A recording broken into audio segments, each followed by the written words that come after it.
2022학년도 문이과 통합에 따라서 탐구 과목 선택의 폭이 굉장히 넓어졌어요. 그래서 구매한 친구들 오늘 잘 오셨습니다. 탐구 과목을 똑똑하게 선택하는 방법에 대해서 오늘 이 시간 알려드리도록 하겠습니다. 저와 함께 해주실 김준우 선생님을 모셔보도록 하겠습니다. 선생님 안녕하세요. 안녕하세요. 반갑습니다. 여러분들의 후회 없는 히스토리를 응원합니다. EBSI 역사 강사 김준우입니다.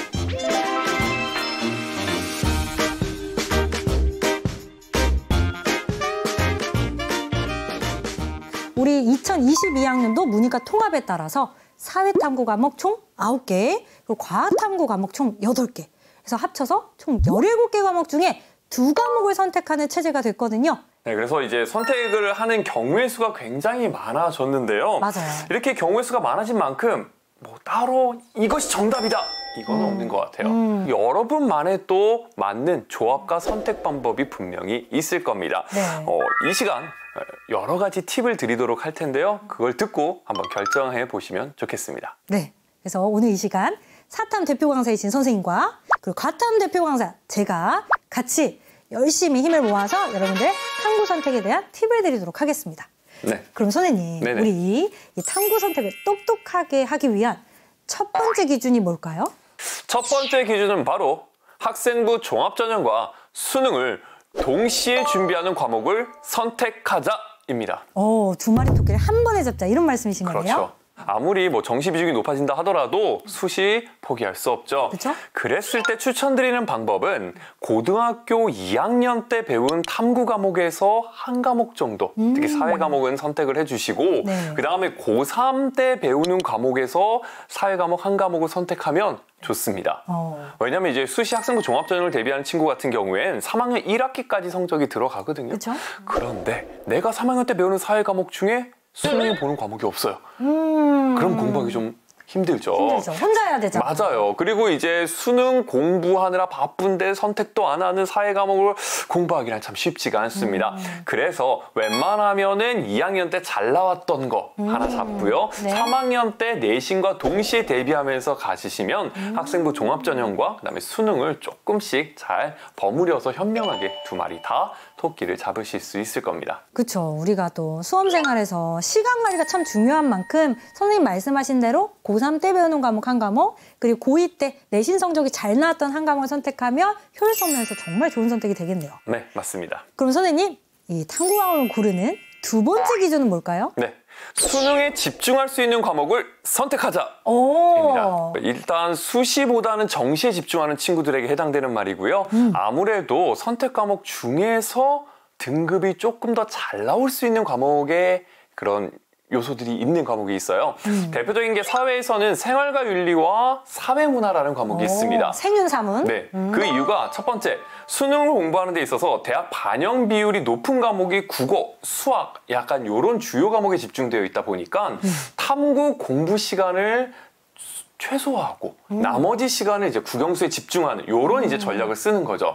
그랬을 때 이 개념 공부 양이 가장 이제 적은 과목들이 생윤과 사문이 되겠습니다. 그다음에 두 번째로는 아무래도 선택자 수죠. 선택자 수가 많으면 4% 1등급 비율도 많아지죠. 예, 숫자가 많아집니다. 그래서 생활과 윤리와 사회문화가 가장 많이 선택하는 과목 생활과 윤리, 두 번째가 사회문화거든요. 그래서 1등급을 받을 수 있는 숫자가 많은 만큼 내가 거기에 들어갈 확률이 높아질 수 있다라는 겁니다. 자, 그러면 네. 과학탐구 과목에서도 이런 압도적인 과목의 조합이 있나요? 있습니다. 일명 생지러라고 하는데 들어보셨어요? 생지러? 네, 생지러. 뭐죠? 생원의 생, 그리고 지원의 지. 이렇게 따서 이 생명과학원과 지구과학원의 선택자 수의 비중이 굉장히 높아요. 그렇군요. 네. 그런데 이 생명과학원이나 지구과학원처럼 응시자 수가 많은 과목의 경우는 네네. 난도에 따라서 표준 점수가 널뛰기 할 확률이 좀 적어서 그렇죠. 위험 부담이 적다는 장점이 있죠. 그렇지만 학생들이 실수하면 안 되는 점은 이렇게 응시자가 많은 과목이라고 해서 쉽다는 편견을 가지면 또 안 되거든요. 그거 중요하죠. 그렇죠. 쉽지는 않습니다. 변별을 내기 위해서 생원에선 유전, 그리고 지원에선 천체 같은 파트가 좀 어렵게 출제가 되니까 이 점도 꼭 명심하셔서 선택하시면 좋겠습니다. 세 번째로 넘어가 보도록 할게요. 네, 세 번째. 자, 세 번째는 바로 흥미도입니다. 흥미도. 그렇죠. 이 사회탐구 과목 중에서 이런 성향의 아이들이 있어요. 어떤 성향이요? 역사 덕후들 혹은 지리 덕후들, 윤리 덕후들 약간 이런 표현을 쓰는데요.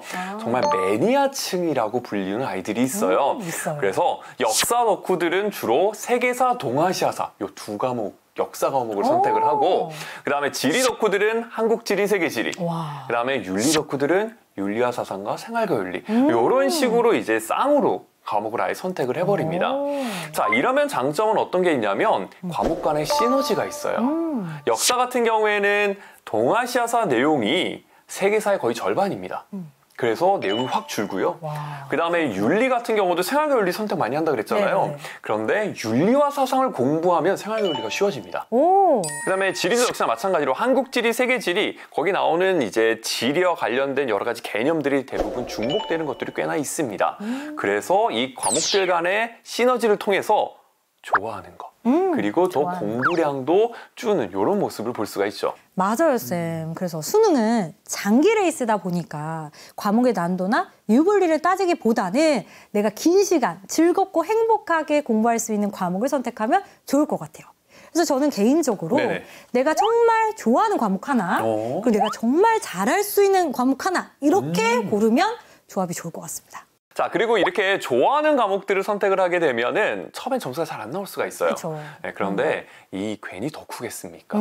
시키지도 않았는데 알아서 막 공부를 해요. 네, 딴 과목도 안 하고 그냥 드립다 탐구 과목만 보는 친구들 네, 언젠간 성적이 오릅니다. 그쵸. 네, 그리고 이 과목을 좋아하기 때문에 나중에 대학에 진학해서도 관련 학과로 가거든요. 그러면 대학에서 공부하는데도 큰 도움을 받을 수가 있습니다. 맞아요. 내가 선택하는 과목이 내가 지원하려는 전공과 관련이 있다면 학생부 종합전형이나 면접 등에서도 굉장히 유리하잖아요. 그렇죠. 네. 그리고 특히 우리 인문 계열을 지원하는 학생의 경우에는 사탐, 과탐 구분 없이 두 과목을 선택하는 경우가 대부분이고요. 자연 계열의 경우에는 과탐에서만 두 과목을 선택하라고 하는 학교 또는 특정 과목을 지정해 놓은 학교들이 있거든요. 그래서 꼭 모집 요강을 대학별로, 학과별로 살펴보시는 것을 추천드립니다. 좋습니다. 이게 굉장히 중요한 얘기입니다. 여러분들이 이제 3월 달에 본격적으로 입시를 준비하고 공부를 시작을 하려고 할 텐데요. 탐구 과목을 효율적으로 공부하기 위해서는 일단 시작부터 과연 어떤 조합을 가져갈 것인가 요거를 정해가는 거 굉장히 좀 중요하거든요. 그래서 효율적으로 잘 선택해서 여러분 수험생활 반드시 끝까지 레이스에서 성공하시기를 기원합니다. 네. EBSI가 알려주는 친절한 공부법. 오늘 이 시간에는 탐구 과목을 똑똑하게 선택하는 방법에 대해서 김준우 선생님과 함께 이야기 나눠봤습니다. 그래서 지금까지 살펴봤던 내용들 다시 한 번 더 정리해드리도록 할게요.